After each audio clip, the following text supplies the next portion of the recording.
Ние хората се вълнуваме от животинския свят от векове.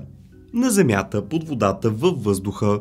Тези същества просто не спират да ни изумяват със своите умения, но и с някои супер странни ритуали, които правят.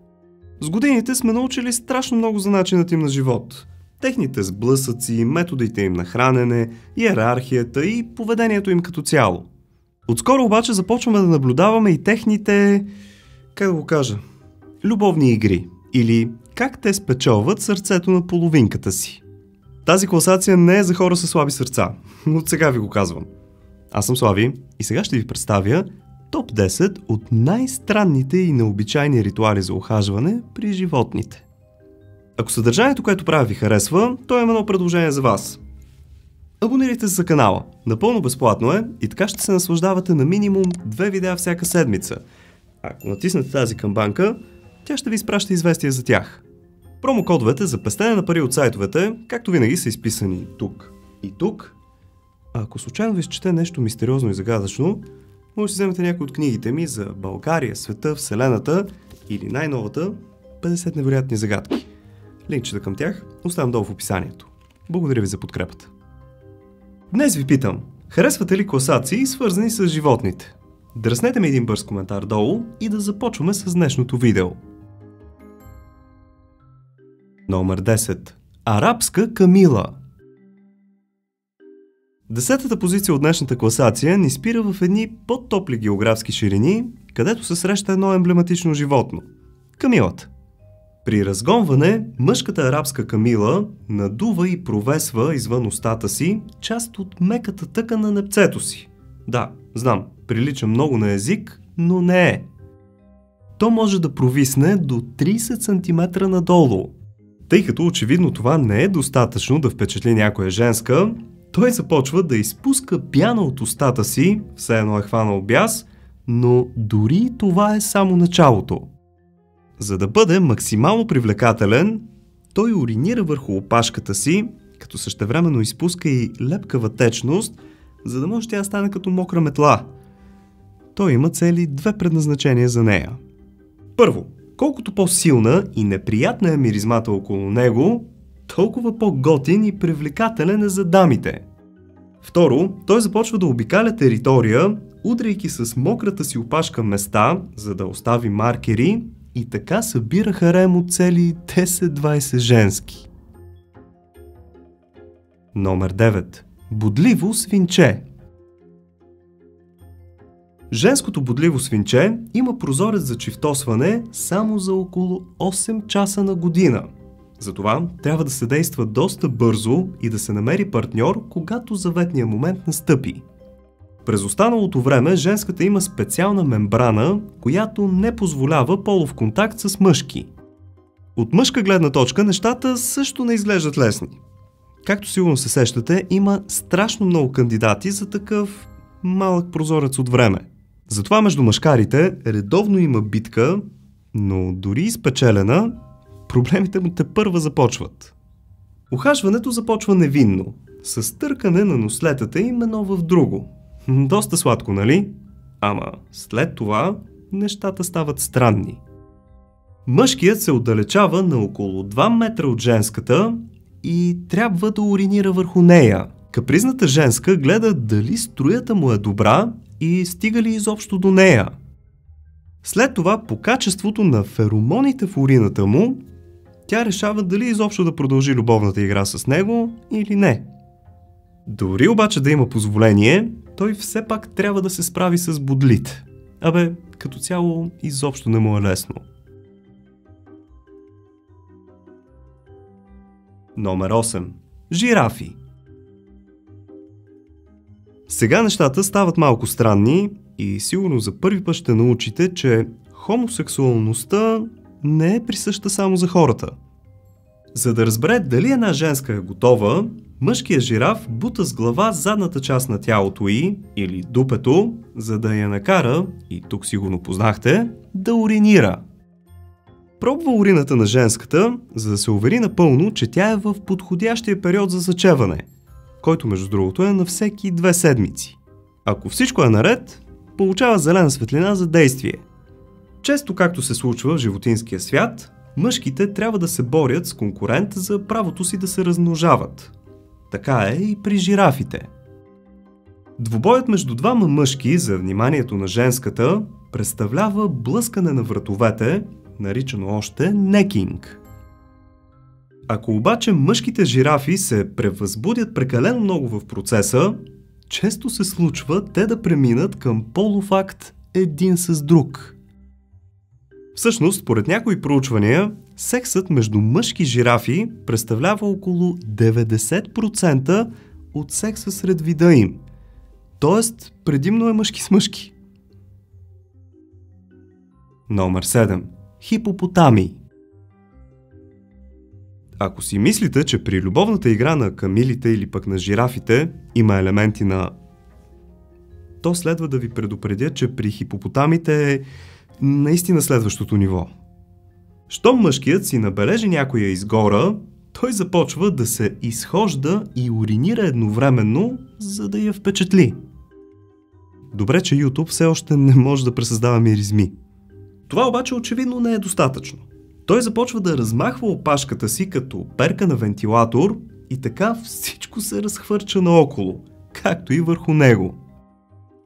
Женските просто си умират за такова представление и ако случайно някой от тях го избере, те започват да си играят и да се плискат във водата, докато не пристъпят към по-сериозно продължение на това романтично ухажване. Обичайно това се случва отново във водата, като женският хипопотам е потопен в по-голямата си част. Поне сме спокойни, че си взимат някаква форма на душ, преди да се сближат до край. Номер 6. Крокодили. 6 метра дължина. Маса около 1 тон. Хладнокръвен, че направо кръвожаден убиец.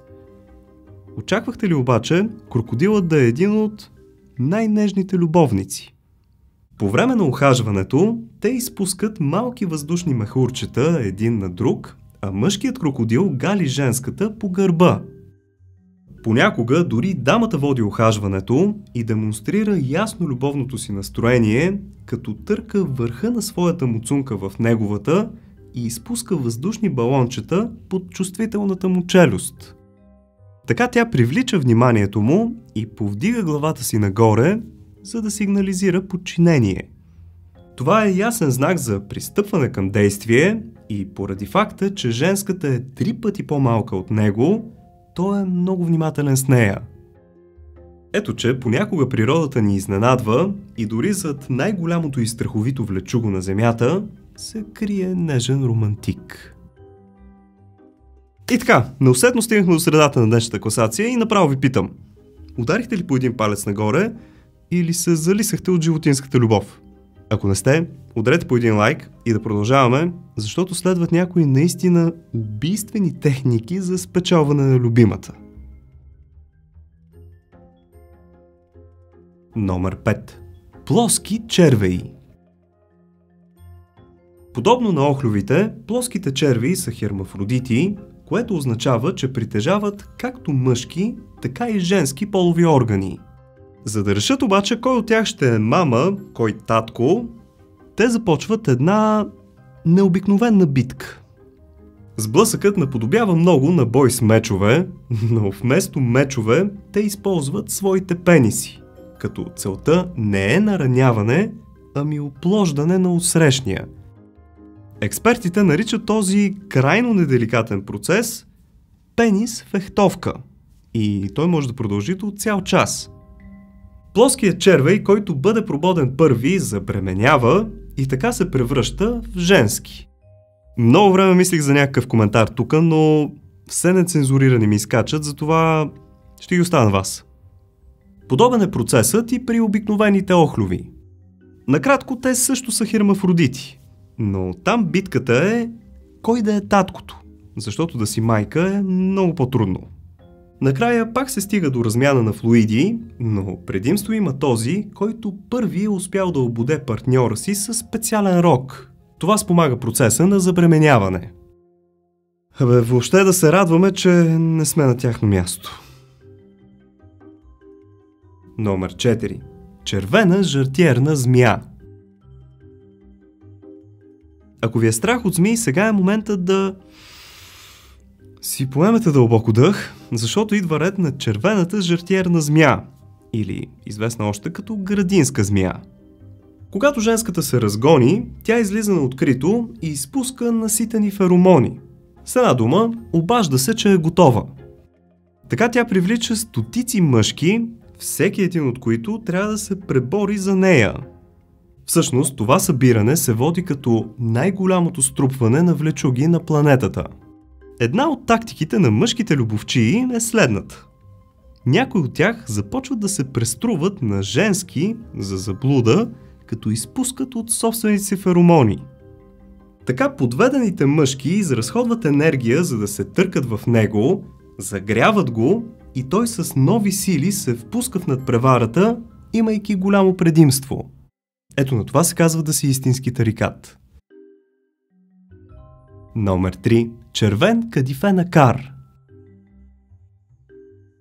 Сигурен съм, че много от вас, като чуха червено кадифе, си представиха торта, но сега искам да ви запозная с червения кадифе акар, който изобщо не ви препоръчвам да ядете.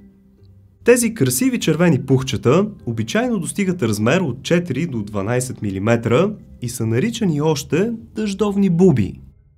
В Индия, например, ги ядат като лекарство за лекуване на парализа. Техният размножителен период е веднъж в годината. Тогава мъжкият строи специална къща, направена от клечки, листа и сперма, а след това и копринена пътека към неговата любовна градина. Когато се появи женската, той започва да танцува за нея. Ако тя хареса движенията му, го следва в неговата къща. Че той при хората е така гордо, бе. Осамотени, там става магията. Като всъщност тя зачева, докосвайки се повече до къщата му, отколкото до него. Номер 2. Беседкови птици. За да получат одобрението на дамите, беседковите птици в Нова Гвинея и Австралия стават пословични с построяването на сложни структури, които артистично декорират с цветни предмети. За невероятната му къща се използват плодове и листа, но и в наши дни има елементи на стъкло, пластмаса и други отпадъчни материали, като мъжкият дори украсява пътеката до самата къща. Наистина тези птици са супер креативни. Вижте какви красоти творят.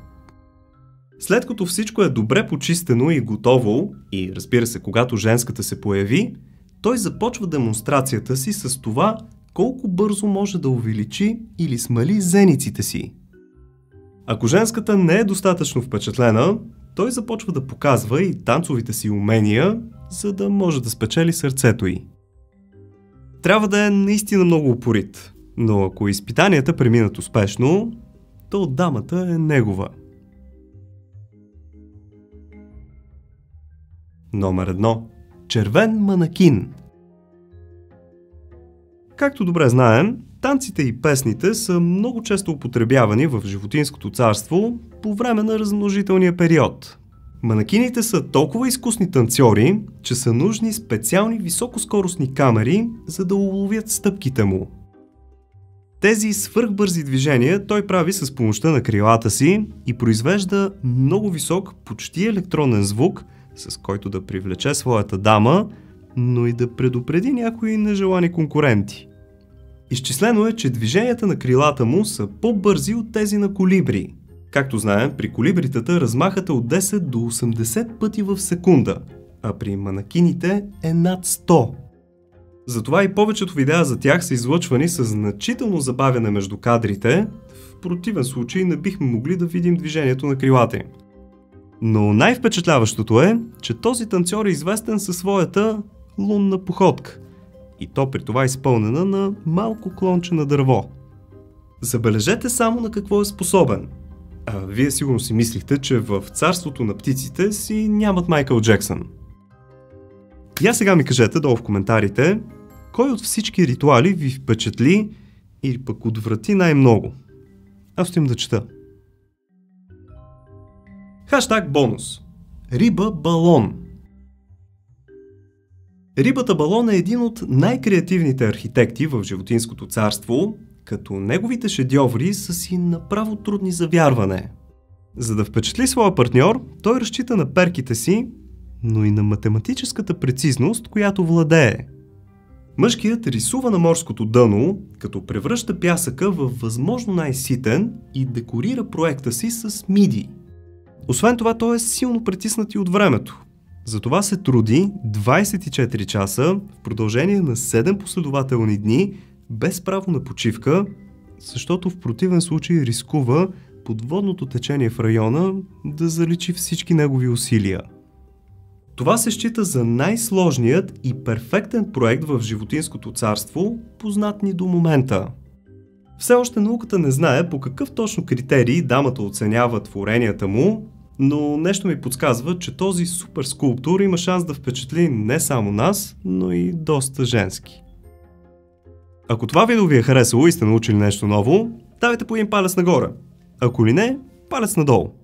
Споделете го и с приятели в социалните мрежи.